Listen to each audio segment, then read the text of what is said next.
আরেক ধরনের মানুষ, তারা ঘুমাবে, তাদের ঘুম ইসরাফিল আলাইহিস সালামের সিংহার আওয়াজও ভাঙবে না। কি ভয়ানক চিন্তা করেন, ইসরাফিল আলাইহিস সালামের সিংহার ফু দেওয়ার পরে পৃথিবীর এই যে বড় বড় পাহাড়গুলো তুলার মতো উড়বে। তুলা যেমন বাতাসে উড়ে, এই বড় বড় পাহাড় পর্বত তুলার মতো উড়বে। জমিন ফেটে চুরমার হয়ে যাবে, আসমান ভেঙে পড়বে। মানে একটা গ্রহ আর একটা গ্রহের সাথে এইভাবে আঘাত লেগে লেগে সব চুরমার হয়ে যাবে। পাহাড় পর্বত এগুলি তো তুলার মতো উড়বে। এত ভয়ানক হবে ইসরাফিলের সিংহার ফুক। এই সিংহার ফুকেও ওই মুমিন বান্দাদের ঘুম ভাঙবে না, তারা টেরই পাইবে না এত বড় কিয়ামত হয়ে গেছে। তাদের ঘটনাটা কি হবে? হাসরের ময়দানে বিচার শুরু হয়ে যাবে, মাথার উপরে সূর্য। এই শাফাআতের ঘটনা, চিৎকার মেরে কান্নাকাটি, অনেক লোক জান্নাতে, অনেক লোক জাহান্নামে। এই হাসরের পুরা বিচারের কাজ প্রায় শেষের দিকে। জান্নাতীরা জান্নাতে চলে গেছে, জাহান্নামীরা জাহান্নামে চলে গেছে। ঠিক এই সময় আল্লাহ তাআলা বলবে, ফেরেশতারা, আমার আরো কিছু বান্দা জমিনের নিচে আছে, কবরে রয়ে গেছে, তাদেরকে তুলো। তাফসীরে মাজহারির মধ্যে এই হাদিসটা উল্লেখ, হযরত আনাস রাদিয়াল্লাহু আনহু থেকে বর্ণিত। তখন ফেরেশতারা আবার জমিনে বিচরণ করবে আর ডাকবে, তোমরা কে আছো হে আল্লাহর বান্দারা, তোমরা উঠো, কিয়ামত কায়েম হয়ে গেছে, হাসর বিচার দিবস কায়েম হয়ে গেছে। কেউ সাড়া দিবে না, ঘুরে আসবে, বলবে, আল্লাহ আমরা তো ডাকতেছি, কেউ তো সাড়া দেয় না। আল্লাহ তাআলা দ্বিতীয়বার বলবে, আবার ডাকো।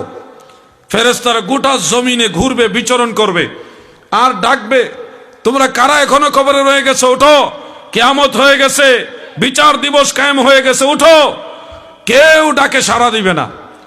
এরপরে ফেরেশতারা আল্লাহ তাআলার কাছে বলবে, আল্লাহ কই, কেউ তো সাড়া দেয় না, ডাকতেছি তো। আল্লাহ তাআলা তৃতীয়বারের মাথায় বলবে, এবার তোমরা বলো আমি আল্লাহ তাদেরকে সালাম জানাইছি, তারা যেন হাসরের ময়দানে উঠে। সুবহানাল্লাহ বলেন। আল্লাহ তাআলার সালাম তাদের প্রতি বর্ষণ করা হবে এবং ওইভাবে ফেরেশতারা যখন ডাকবে তখন ওই মানুষগুলি ঘুম ভাঙবে। এই আল্লাহ সালাম জানাইছে, উঠ উঠ উঠ, তাড়াতাড়ি উঠ। একজন একজন ডাইকা লইয়া কবর থেকে মাটি ঠেলা উঠবে।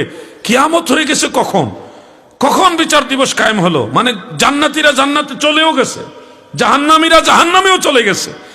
এখন শেষ বেলায় তাদেরকে ডাইকা তুলছে, তোলার পরে বলতেছে কিয়ামত হয়ে গেছে, বিচার দিবসও কায়েম হয়ে গেছে, এখন কি করার? তারা দাঁড়াবে, আল্লাহ তাআলা বলবে, এই ফেরেশতারা, আমার বান্দার আমলনামা পেশ করো। এই বান্দাগুলির একে একে প্রত্যেকের আমলনামা আল্লাহ তাআলার কাছে পেশ করা হবে। আমলনামা দেখার পরে আল্লাহ তাআলা বলবে, ফেরেশতারা, আমার এই বান্দার আমলনামায় আরো নেকি আছে, এগুলি কোথায়? ফেরেশতারা তখন থরথর করে কাঁপা শুরু করবে আর বলবে, মাওলা গো, আমাদের জানা মতে যত নেকি করেছে, যত গুনাহ করেছে সবই তো লিখলাম, কোনো কিছু আর বাকি নাই। মহান আল্লাহ তাআলা বিশাল এক পর্বত সমপরিমাণ নেকি দেখিয়ে বলবে, আমার এই বান্দা সমূহের আমল নামায় এই নেকগুলিও রয়েছে। ফেরেশতারা বিনয়ের সাথে আল্লাহ তাআলাকে জিজ্ঞাসা করবে, আল্লাহ এতগুলো নেকি আপনার বান্দারা কখন করলো, আমরা তো টের পাইনি। মাওলা গো, এই আমলগুলি কখন করলো?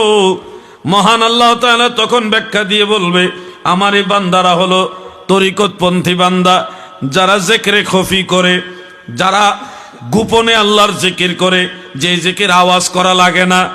আপনি এখানে বসে বসে চুপচাপ কোরআনের আয়াত, রাসূল পাকের হাদিস শরীফ অথবা তাফসীর অথবা ফিকহের কোনো গুরুত্বপূর্ণ মাসআলা নিজে নিজে ভাবতেছেন, ফিকির করতেছেন, অথবা গাছপালা, বৃক্ষ, তরুলতা, আসমানের চন্দ্র সূর্য, তারকারাজি, এগুলির দিকে তাকিয়ে মহান আল্লাহ তাআলাকে ভাবতেছেন। আল্লাহ কত সুন্দর করে এগুলি বানাইছে, যে কোনো একটা প্রাণীর দিকে তাকায়ও আল্লাহর কথা ভাবতেছেন। এটাকে বলা হয় তাফাক্কুর, অথবা তরিকতের ভাষায় মোরাকাবা। মোরাকাবা করতেছেন, মোরাকাবা, মুশাহাদা করেছেন। এই ধরনের আমলগুলি হলো জিকিরে খফিয়ের অন্তর্ভুক্ত। আমি আর একটু সহজ করে দেই, অনেক ছেলেরা জোরে জোরে আওয়াজ দিয়ে পড়ে, যেমন সরেও সরেও, রসই দীর্ঘই, চিৎকার মেরে মেরে পড়তেছে, আওয়াজে স্কুল গরম, এটাও পড়া। আবার এই ছেলেটা যখন মেট্রিক পরীক্ষা দিবে, এসএসসি দাখিল পরীক্ষা দিবে, তখন কিন্তু এত জোরে চিৎকার করে পড়ে না, তার পড়ার আওয়াজটা কমে যায়, একটু এইভাবে পড়ে, একটু গুনগুনে পড়ে, কিছু বোঝা যায় কিছু বোঝা যায় না। আবার এই ছেলেটা যখন মাস্টার্স পরীক্ষা দিবে তখন অনেক সময় গুনগুনায় পড়ে, অনেক সময় আওয়াজ ছাড়া পড়ে, শুধু বইয়ের দিকে তাকায়, অনেক সময় ঠুট নাড়ায়, জিব্বা নাড়ায়, অনেক সময় নাড়ায়ও না, না নাড়াইলেও তার চোখের ইশারার মাঝে পড়া হয়ে যায়। এই যে চোখের ইশারার মাঝে যে পড়াটা হয় এটাও কিন্তু পড়া, ঠোঁট জিব্বা নাড়ায় যেটা পড়া এটাও পড়া, আবার উচ্চ আওয়াজে যেটা পড়ে ওটাও পড়া, সবটাই পড়া। তো জিকির সবগুলি, যেটা লা ইলাহা ইল্লাল্লাহ জোরে জোরে বলছেন এটাও জিকির, আল্লাহু আল্লাহ জোরে জোরে বলতেছেন এটাও জিকির। আবার দেখা যাচ্ছে আওয়াজ করতেছেন না, আপনি চুপচাপ এক জায়গায় বৈশা সুবহানাল্লাহ সুবহানাল্লাহ আওয়াজ ছাড়া ঠোঁট জিব্বা নাড়ায় পড়তেছেন এটাও জিকির। আবার দেখা যাচ্ছে খফি জিকির, আপনি ঠোঁট জিব্বা কোনোটাই নাড়াচ্ছেন না, দিলের মধ্যে কালবের ভিতরে জিকির হচ্ছে, আল্লাহর জিকির, আল্লাহর স্মরণ হচ্ছে, ওটাও জিকির, সব কয়টাই জিকির। ওই জিকিরে খফি যেটা স্পেশাল, যেটা ঠোঁট জিব্বা নাড়ানো লাগে না, ওই স্পেশাল জিকির তো আর ফেরেশতারা শুনে না, কারণ এটা তো আপনি আওয়াজই করেন নাই। আপনি আওয়াজ করলে না ফেরেশতারা লিখতো, আপনি তো আওয়াজই করেন নাই, করছেন ব্রেইনে কাল্ব থেকে, তাহলে ওই জিকিরের ফজিলতটা কিভাবে আসবে? এটা মনকে কেরামান কাতিবিন দিবে না। আল্লাহ তাআলা বলেন এই পর্বত সম নেকি আমি আল্লাহ দিলাম, এটা হলো জিকিরে খফি, বাতিনি জিকিরের সওয়াব। সুবহানাল্লাহ বলেন।